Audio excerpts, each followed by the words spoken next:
Hello everyone and welcome back to Dota 101, a show where we talk about specific skills in Dota 2 and how you can get better at them. Today, we'll be talking about warding, what you want to get out of wards, how to execute it, how to counter ward, and how to avoid being counter warded. First things first, what is a ward? Ender, what do you think they're stupid? They don't know what a ward is? Would you just shut up and get back to the salt mines? PBD is running low. So there are two kinds of wards, observers and sentries. Obs give you 1600 AoE vision for 6 minutes, they've got 500 cast range, are invisible upon placement, block camps, and give ground vision, meaning they can't see past train on the same level. You can get 2 at the start and another every 3 minutes for a maximum of 4 in the stock, so buy those puppies up. Sentries also give 150 ground vision for 12 seconds and provide 850 AoE true sight, the ability to see invis units for 4 minutes. Both can be eaten by tangos or chopped by quelling blade. Now that you know this, you have to know what to get out of wards. There are 3 basic things a ward can grant you. Vision of the enemy, vision of or around an objective, or a blocked camp. You know, to shut down junglers, supports, or a 2k anti-mage that gets literally all of his camps blocked and refuses to deward them. Now, vision of the enemy is extremely useful in many circumstances. If they've got a greedy lineup, you want to know where they're farming so you can go kill them. If they've got an aggressive lineup, you want to see them coming before you're dead. Vision of the enemy is also extremely good for stopping heroes that rely on pickoffs like Pudge or Slark before taking a fight. Next, you want vision of or around an objective. Sometimes you want vision where the enemy is not, although this will often grant you vision of where the enemy is,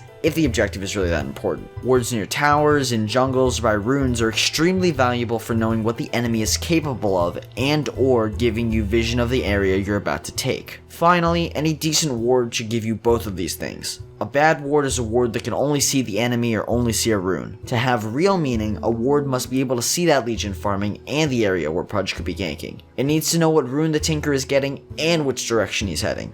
It has to know when Crystal Maiden leaves and which lane she's about to feed. But now that you know why to ward, let's talk about the perfect ward. The perfect ward has full radius of vision, lasts the full duration, has multiple purposes, hinders enemy rotation, and has vision over an objective. These wards are very hard to come by because the metagame for warding is so advanced. You place a perfect ward, it's obvious and gets dewarded. You place a bad ward, it does nothing but stay up for 6 minutes. At least that's what a lot of supports say. The fact of the matter is they place bad wards to begin with, which is why they get dewarded. Many players know where good warding spots are, but those spots are useless if the ward doesn't stay up. A lot of players get into warding battles where they ward and deward the same spots over and over again against the enemy in hopes they give up. Not only does this waste money, it wastes valuable wards, which are one of the few items that are limited in stock. Instead of placing wards that are technically perfect but are removed easily, it's better to place wards that are good but less likely to be spotted. The next step of the warding metagame is to think one step ahead of both your team and the enemy. Within the next 6 minutes, where do they want to go? Who do they want to gank? What objectives do they want to take? Within the next 6 minutes, who do you want to shut down? What objectives do you want to take? Who can stop you? What is the most important thing to have your eyes on? Be it Roche, their jungle, or their supports. As a side note, vision of supports is extremely underrated in lower MMR brackets. If you see both of their supports, it frees up the map for you to push, ward, farm, and fight with less fear that they are always behind you, ready to knock you back to 6.83. Now that you know why to ward and where to ward, it's important you know how to ward, so the enemy doesn't see you or the vision you're granting. To do this, you have to know how to ward sneakier. Any great ward is worth nothing if the enemy saw you place it.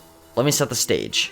You've been theory crafting for what seems like months in the jungle on exactly what your team needs. You run advanced calculations, learn string theory, and run a full-scale probability model of the possible wards, leaving you with one perfect spot which will give you vision of exactly what you want for the next 6 minutes. The greatest ward anyone has ever conceived. But the enemy saw you place it, and within 30 seconds, it's gone. Now, I could jump on here and say something like, "Oh, and your support wards like this?" Crying emoji. And then go on to say use shift-click command to make the warding look less obvious or whatever. And although this helps in the 1 to 3k MMR bracket, it's not nearly enough if the enemy actually has vision of the area you're trying to ward. They'll click on you, notice a ward, then notice not a ward, and it won't matter how good your seamless shift clicking is, it's gonna get dewarded. So if you really want that ward to last, you have to make sure the enemy doesn't see you. Stuff like moving through commonly warded areas, walking through tower vision or true sight, placing wards right next to a staircase or hill, or warding while the enemy is smoked will give them a good hint that you've warded there. To counteract this, take special routes, place wards during smoke ganks, make sure areas have been dewarded before placing your own wards, walk up staircases, go with allies to make sure you don't die when you walk up those staircases. All these habits will drastically increase the amount of time your wards spent granting vision, thus increasing your game impact, which will increase your win rate. Now that you know the ins and outs of placing your own wards, it's time you learn how to deward. Dewarding is one of the most crippling things you can do to an enemy support, and it shuts down a large amount of heroes that rely on vision to kill or to avoid death. To do this, you have to take particular notice of enemy movement. Many players are very reactive to any movement on the minimap, and depending on their lineup will move towards or away from anyone they see on it. Generally closer if you show as one and they are a fighting team, generally further away if they consist mostly of farmers and squishies. It's very easy to use this to your advantage.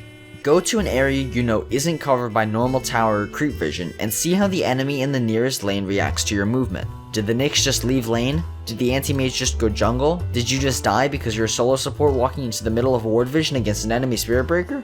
If any of these happen, you'll have a pretty good idea of the general area where the enemy warded. If you notice no change in movement, it's safer to say the enemy doesn't have a ward there, isn't threatened, or doesn't want you dead, or didn't look at their minimap. If they do have a ward and don't react, then the latter is true. Pro players often notice enemies on the minimap and react to them, greatly or with small measures. Pro support players are often amazing at dewarding for this very reason.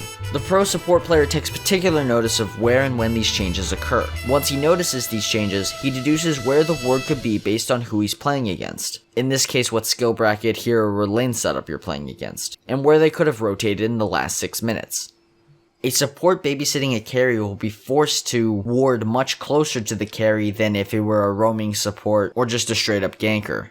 Well, that's all there really is to warding, guys. I wanted to make a guide on more why to ward because all I really see for guides is where to ward, which will change every patch. Next guide, I'll be covering the concept of map control, so if you want additional information on this subject, then subscribe so you'll be able to see when that goes live. If you want some more guides right now, check out the 6 idiot-proof steps to increasing your MMR, which is the guide laying out exactly how to improve, increase your win rate, and climb MMR. Or you can check out Roaming Improved, a quick guide I made detailing the importance of ganking and how to get the most out of it. But that's all for me, guys. Thank you for watching. Leave a like if you enjoyed, and I'll see you next time.